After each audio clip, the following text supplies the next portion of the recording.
I was reading something in the Post. It was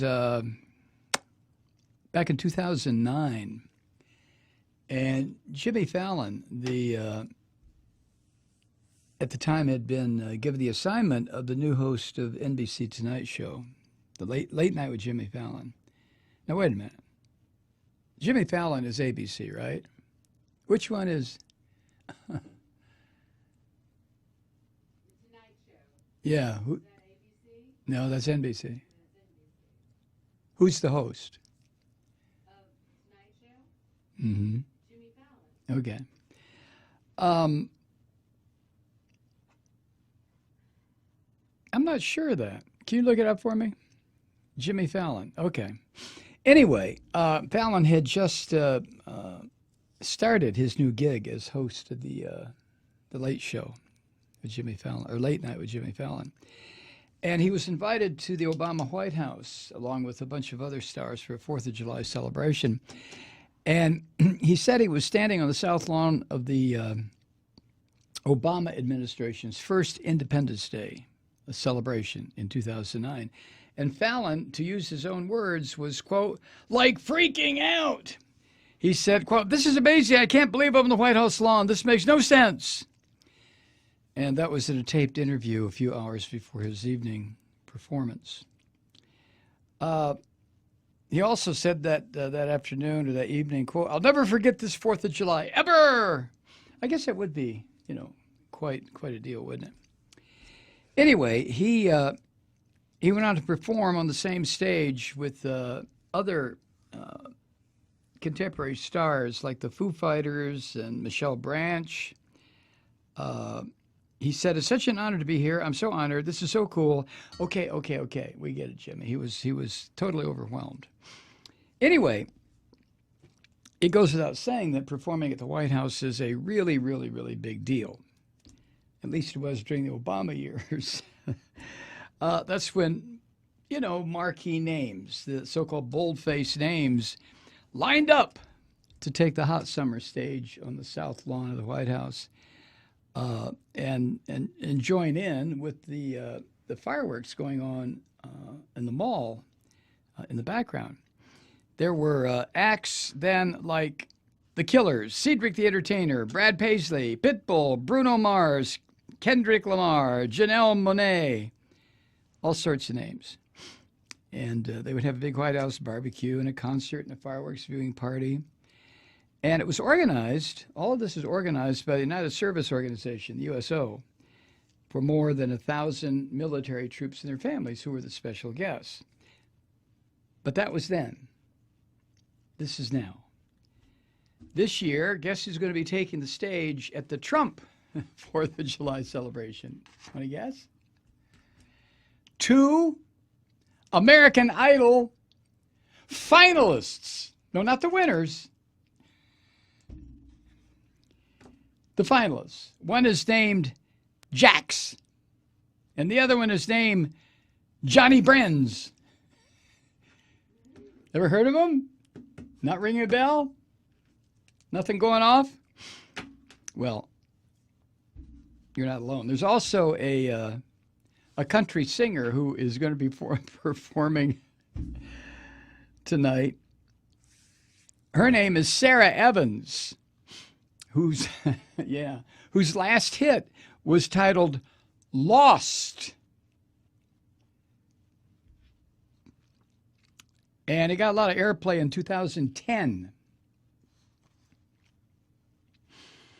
So, the bottom line, you might say, is that the big name glittery acts that used to line up to appear at the Obama White House they have sort of put the word out through their agents and their representatives. White House? Trump? Pass. According to the Washington Post, A-listers turned down the opportunity to perform at the president's inauguration, and Trump was left with the Mormon Tabernacle Choir and a contestant from America's Got Talent. Again, not a winner. This was at the inauguration.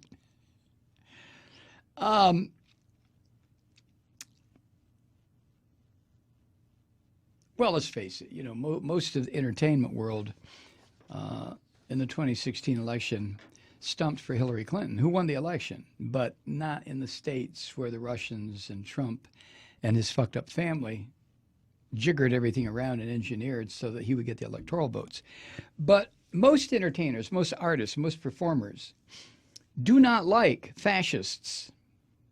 Who was it had the guitar that said, this guitar kills fascists? Who was it?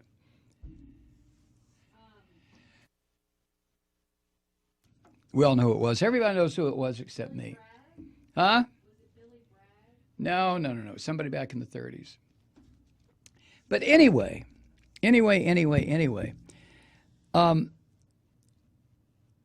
there is no interest on the part of creative artists, whether they're singers, musicians,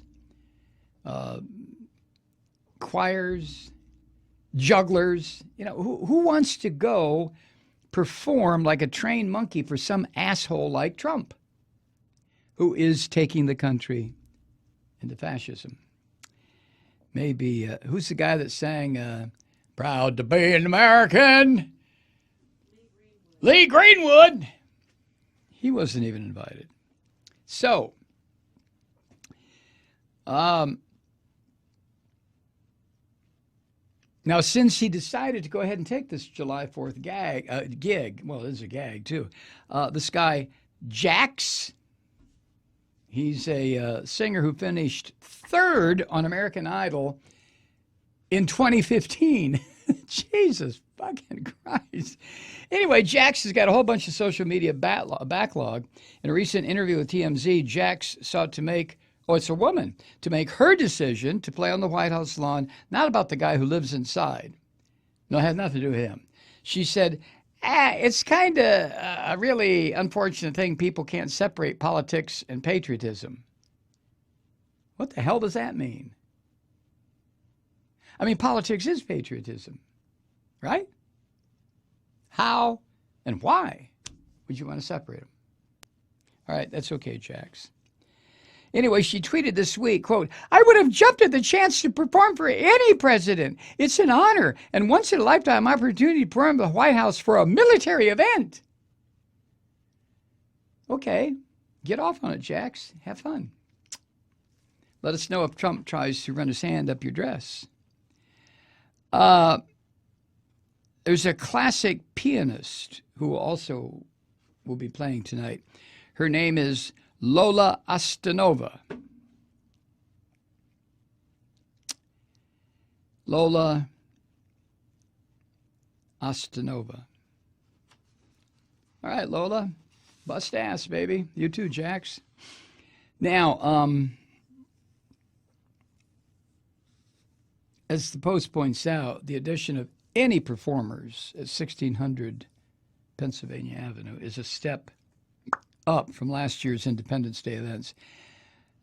Had no formal concert schedule. Nobody, no fucking body wanted to go. Nobody, not even the C and D listers. Everybody said, pass. So last year, the Trumps celebrated America's birthday with an afternoon picnic, a picnic for armed service members and their families, and White House staffers and their families. And later they all watched the fireworks together. Not that there's anything wrong with that, right? Now, however, there is something going on just a mile and a half away from Trump's South Lawn. It's the PBS's annual Capitol 4th. That event, it's right down the street. That event will be hosted by John Stamos. Is airing live at the same time as the runner-ups in American Idol are performing at the White House. And it will air live on PBS. The performers there will be the Beach Boys, Pentatonics, Jimmy Buffett, the cast of his Broadway show Escape to Margaritaville, Cheetah Rivera, Luke Combs, The Temptations, on and on and on and on.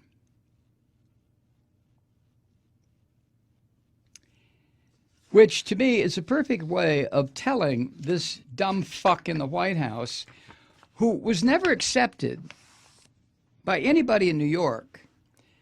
You know, Trump always wanted to be, he wanted to be one of the 1/10 of 1%ers in New York who got to rub shoulders with the big names, and he never made it because Trump is an ignorant putz. Can you imagine trying to maintain a conversation with Trump about anything? Anything. He doesn't read. He doesn't go to concerts. He wouldn't know fucking ballet if it came up and bit him on his large ass. Maybe, I doubt if he knows about puppet shows either. Nothing. Trained animals? Nothing. Trump is the perfect fascist. His fucking head is empty. He has no soul. His heart is made out of stone. And he doesn't give a shit about art and creativity and all that elite shit. Right, Trump? You miserable bastard.